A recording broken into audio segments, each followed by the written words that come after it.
Jesus Christ is Lord. He's the same yesterday, today, and forever. Amen. In his name, we greet all our viewers. In these difficult, testing, and serious times, we want you to know that there is hope. With the present national political situation and the presence of the coronavirus that is creating havoc around the world, we want you to know that Jesus Christ is the answer. I want to declare these words, especially over Guyana at this time. In the book of Jeremiah chapter 29 verse 11 declares, I know the plans I have for you, declares the Lord. Plans to prosper you and not to harm you. Plans to give you hope. We as a nation will arise with a shout of victory and fulfill our God-given purpose. Guyana, remember our help cometh from the Lord. Welcome. God bless you. God bless Guyana.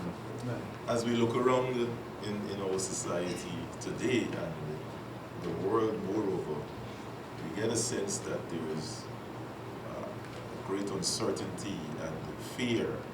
And if we come closer to our country, and you've heard that we have issues here, two major issues, the one with the virus and the one where people are awaiting results for the outcome of the elections.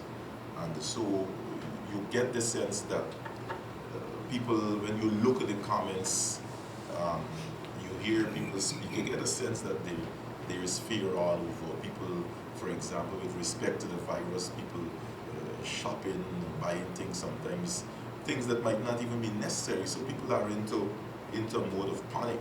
But God in Isaiah 41:10 says, so do not fear, for I am with you. Do not be dismayed, for I am your God. I will strengthen you and help you. I will uphold you with my righteous right hand. Put in the word righteous, with my righteous right hand. The God we serve is a righteous God.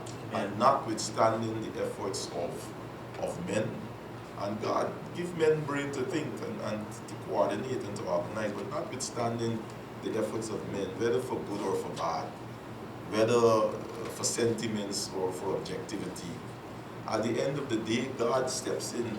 The scripture is very clear. He says, he created this earth. The earth is the Lord's and its fullness thereof, and everything within it. And one thing we could say with confidence, that God will never allow any destruction to come outside of his time. And therefore, it is important that we remain resolute and we remain confident in the God we serve, because the God we serve is capable. You know, the scripture is very clear. Paul and Silas, they were in prison, and suddenly transformation took place. The God we serve is a sudden God, and so sometimes all we need to do is just endure for a little while longer before God steps in and he speaks definitively. And when God speaks, he makes it very clear. He says, I am God, I am he, and when I act, who can reverse it? No man could reverse it. And so just let us remain confident and remain prayerful and trusting in God, and see resolution comes to these matters. Gentlemen. You know, it's quite interesting how you've characterized the importance of God being in our midst. You know, sometimes you listen to people and they say, the big man up there. Sometimes that statement speaks to an erroneous view that God is in heaven, separate and apart from what is happening in society. But you put it back correctly. God superintends in the affairs of men, and trying to find a solution given the virus, political uncertainty and all of that, we need to involve God even more.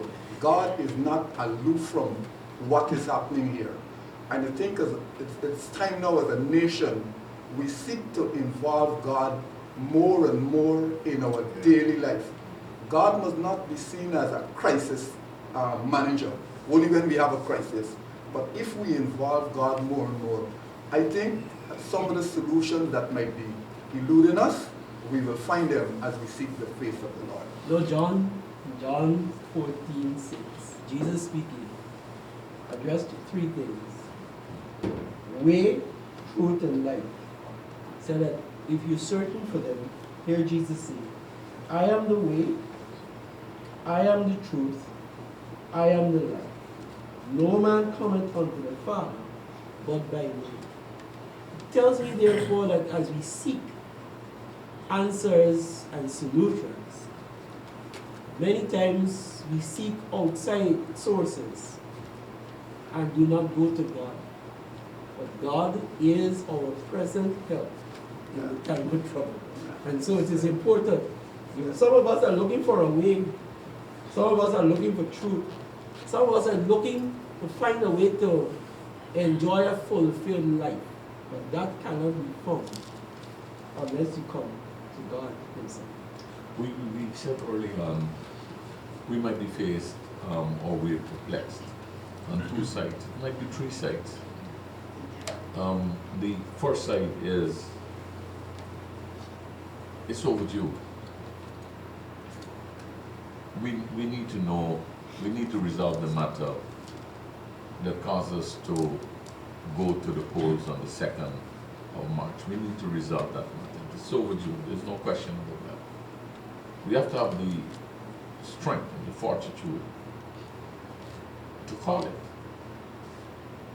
And this is where we need the help from God, because the mix may not even only be between the contestants, but you may have forces outside of the main contestants who are also contestants. I don't know how, but apparently you have those kinds of, you know, you officially sign off 3 horses to run in a race, and then you have 5 running. So where did the 2 come from? 2 additional horses. So we have perplexity on that side. And when human beings have problems, we want to put that along with the other one, with this environmental problem, which is not just facing us, but it's facing the world. You go back to those spirituals that the Negroes used to sing. He's got the whole world in his hand. He's got the whole wide world. Because what we're dealing with is unbelievable fear in the face of the uncertainties. It's not just the baby boomers who are afraid. Even the young people are afraid. Yeah. Very uncertain. I get the impression the people who describe themselves as good men, they're also afraid. People are now coming off the wallpaper and establishing how independent they've always been. You know, it's amazing that we are at this time. This is a time for us to find a resolution to these issues. When you have problems like this, it seems as though we need to lift our head above the problem in order to attempt a solution. In the Message Bible, in Isaiah 40, I want to read what Isaiah said in modern English. Who has scooped up the ocean in his 2 hands? It's talking about the power of God. We need someone greater than ourselves to bring a resolution to these problems that we have. They're not ordinary problems, and we don't want to make trifle of them. The problem with the election, it's not an easy problem. So we need to humbly seek help from a source that can help us. Amen. And that is above. Hear what Isaiah said. Who has scooped up the ocean in his 2 hands? Or measure the sky between, like we used to measure when you play marbles back in the day. You used to scan or span. Yeah, you put your finger and you span between 2 points. Here, who has measured the sky between his thumb and his little finger. Who has done that? Who? Only God can do that. The entire sky, he can do that. Who has put all the earth's dirt in one of his baskets? I wonder if he's referring here to the solid waste management issue. I think he's referring to all the earth, all the dirt, all the mud, all the earth. Who has put all the earth's dirt in one of his baskets? I mean, is this possible? Yes, with God it is. Who has weighed each mountain and hill? I have often admired the hills that you see, or mountains you see in the Region 9, I think it is. Those mountains in Latin, the Konoku Mountains. And I have asked myself, when reading the scripture, who has weighed each mountain? You mean he could take a mountain and hold it in his hand? What about our problems? That's why we are recommending. People are saying the church is silent, and if you're silent, you're complicit. Well, I mean, I want to be very respectful, so I wouldn't answer that statement. All right? The church is not silent. The church has never been silent. And we believe, as we call upon the one who holds the waters in both hands, or the oceans, and I've had the privilege, I've never been in the Indian Ocean, I hope to correct that soon, but I've seen most of the other oceans, from the Mediterranean to the Pacific, actually going into it. Of course, we know our Atlantic, and the beautiful thing about it is, just think about that. God could hold that, and God could hold you, and God could hold systems and structures, but we have to put our confidence in Him, and we have to ensure we don't mix who we calling upon, because you could have you will have competition. When you have the outcome, who do you praise? God will share His glory with no one.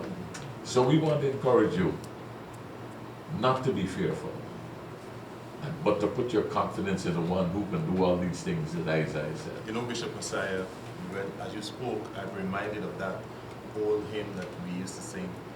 He's got the whole world in his hands. He's got the whole world in his hands. Short version. Yes, a short He's version. got you and me, brother. Amen. In his hands, he's got you and me, brother. In his hands, he's got you and me, brother. In his hands, he's got the whole world in his hands. And it is such a comforting song, and as we talk about, you know, in a crisis, we can see disaster or we can see opportunity. Let us see the opportunity to call upon our God, the one who's above the fray. And he said in Isaiah 46, 9 and 10, he said, I am God, and there is none other like me. He said, I make known the solution, or I make known the end before the beginning. Yeah. That's the power he has. And then he said, my counsel shall stand, will stand. This is the confidence that we have in our God. So let us continue to seek him for the solutions that we need. We can only have confidence if we're abiding in the love of God. I want to agree with Reverend Messiah and Pastor Paul. 1 John 4 says, in verse 17, it says, in this, love is perfected with us, so that we may have confidence in the day of judgment. For we are as he in this world. There is no fear in love. Instead, perfect love drives out fear, because fear involves punishment. So in this season, let us spend quality time in the presence of the Lord, so that his love can fill us. Love comes from above. Love is a person, and that person is Jesus Christ. There's a call for leaders to walk in the love of God. You see, in Genesis 1:26, it speaks of dominion, and it speaks of the image of God. The image of God comes from the Latin word imago Dei, and it speaks of the character of God or the love of God. Before God gave men dominion, he gave them his image, which speaks of character. So a leader without character is simply a madman. So I would like to encourage every leader in Guyana, walk in the character of God. Seek to have his image as your banner. You know, I think about Jehoshaphat, surrounded, I heard Bishop talk about, surrounded by three things that surround this nation. And Jehoshaphat was surrounded at a time, and these armies were huge armies, and there was fear in that camp. But he went to God, and he called upon God, and he recognized his limitation, but he recognized there was a God who has great power to stop any force. You know, God hasn't given us a spirit of fear, but he has given us a spirit of power, love, and a sound mind. We can only tap into that source who is above all, because he's God in heaven and God over the earth. We need God even more than anything else. And not only our leaders, but every Guyanese, we need God. Jehoshaphat said one thing, I don't know what to do, but my eyes are upon you. You're tapping into 2 Timothy 1 and 7. Very, very powerful reference. And we want you to take note of that reference. For God has not given us a spirit of fear. Listen, fear immobilizes. Fear cripples. Fear opens, it brings torment. Fear opens doors to all kinds of foolishness that you and I can ill afford. And Paul is telling this young man, God has not given us a spirit of fear, a spirit of timidity. But what has God given us? What has God given us? A spirit of power, love, and a sound mind. And he's also told us that there's a time for everything. And as we look at things now, there's a time for peace and a time for war. But I want to paint a picture about construction. Construction does not, and Bushdat is a contractor. You have to disturb the soil in order to put down a foundation. So things will not always go the way that we think it should go in order for us to build. So the little turmoil that we're going through now, there's a season to this. What do we do in a season like this? Keep our eyes looking onto the hills from whence cometh our help. You know, it's interesting that as I watch all of this, I know a lot of us might be anxious. Actually, I'm watching it, strange enough, with great excitement. I'll tell you why I say great excitement. I remember there have been many words that have been spoken about this country and what it is that we are on the verge of.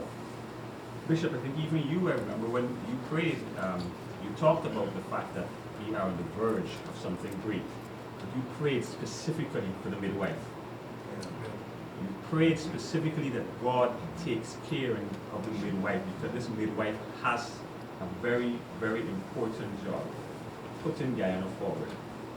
Even if we didn't understand it then, we certainly understand it now, because we are seeing the trouble that the mother is going through to bring forth what is that great potential that's within. So we have to continue to pray for the midwives. Because at the same time, we need to be looking at information and fear. At this point in time, a lot of information is being circulated, but we need to understand that we need to be informed. So many of the pieces of information that are circulating right now may cause fear in you, and that's because it's something that we've never experienced before, like ever within our history, when it comes to issues like Corona and when it comes to the political instability. What we need to focus on is listening to the information, not ignoring it, taking the precautions, because things are going to get worse before they get better, especially when it comes to the biological challenges that we're going to be facing. So be open to the information, ensure there's a channel open for you to receive it, process it, and ensure that you create defenses so that you'll be able to weather the storm. The world has not been here before. We have never faced, in my lifetime, I have never heard where countries are shut down, borders are shut down, air flights are closed, are shut down. I don't know, in my lifetime, I've never read it, never seen it before. The world is in crisis, and there's great fear. In Guyana, we have never been here before. We've never had, I have never seen the political crisis. We are at the place where... You're a young man. Yeah, I'm young. Yeah, you're a young man. Yeah, Yeah, we've had crisis in the 60s. Yes. That we've never, you're a young man, so you would have read about those. We don't want to turn there. That's the whole issue.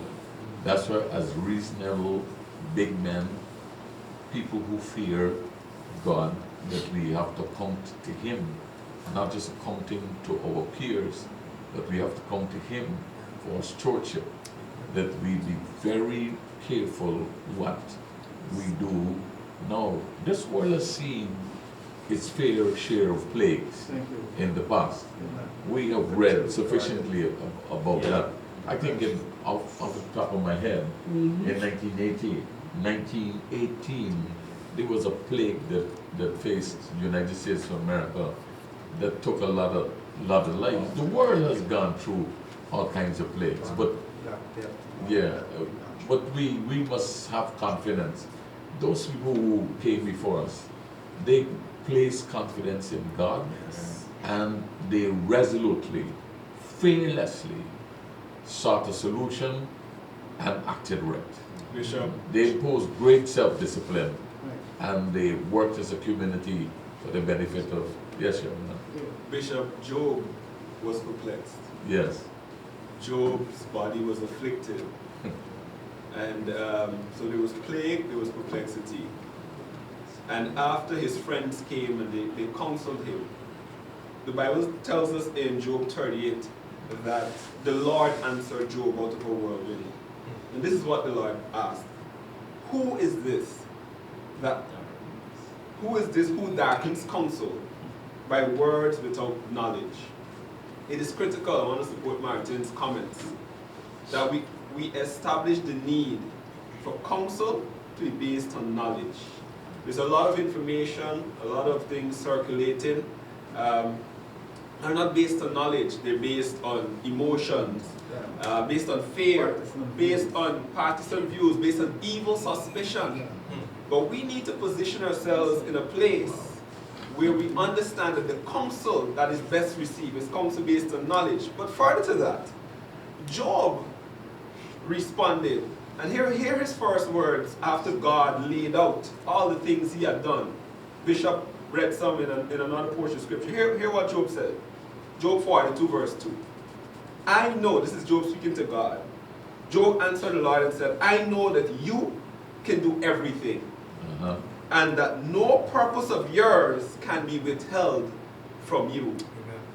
God is the best person to put your confidence in. Amen. Why? Amen. Job says it here. Because despite the turmoil, despite the plague, we can put our confidence in this God whose purposes cannot be withheld from you. But if any of you lacks wisdom, let him ask of God, who gives to all generously and without reproach, and it will be given to him. You know, sometimes we are talking about solutions and we are asking for solutions, and sometimes when you talk about God, people say they're talking about God, and where's the solution?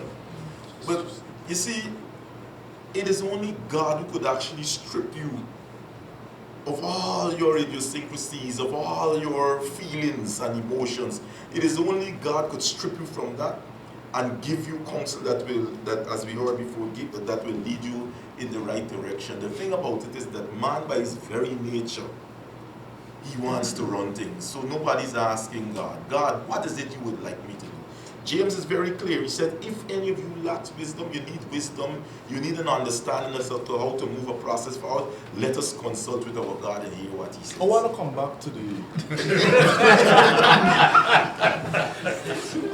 back to the analogy with the pregnant woman. I think that's so powerful. And the fact, Bishop, that you said, we got to pray for the midwives. The midwife. It's important to know that when a woman is pregnant, she goes through all kinds of pain and suffering, labor, sometimes the intense pain. The process is grueling. But I want to put a scripture, I want to put two scriptures together. Romans 8:18, it says, "For I reckon that the sufferings of this present time are not worthy to be compared with the glory that shall be revealed in us." Diana, you're going through a lot of stuff, but this cannot compare to what God has in store for this country. Yes. I stood, excellent. I stood in a room, first time in my life, only time so far, and I witnessed a child coming in to the world. I looked at you in a moment just now, and you were describing a process, and that has to be wisdom from above. You were describing like you were an eyewitness. The young man was standing directly behind me. I witnessed his work. My wife, and that's why the midwife is important. My wife was in excruciating pain, using your word. Lots of uncertainty. And I wasn't a midwife, but I tried to give comfort. You got to be careful who you put in that room. Yeah. People who were there for photographic opportunity, people who were going there for emotional consideration, people who were excited. We need the right people. This country is going through a birthing experience. Yes, sir. And we better ensure that we have the correct midwife who will be able to say, this baby, this new baby came from this woman. It is legitimate. This child here is this woman's. All of us will benefit. He came into the world. I had the joy of cutting the umbilical cord, and more than that, they give me the placenta to bury, and I left that room knowing that I was a proud father of a young man. Listen to me, Guyana will not go through this foolishness all of the time. Even this will come to an end. Yes. And we're witnessing the birthing of a great nation with a great future. Let's call upon the one who's got all of us in his hands. God bless you. This is Choices. We'll see you next week.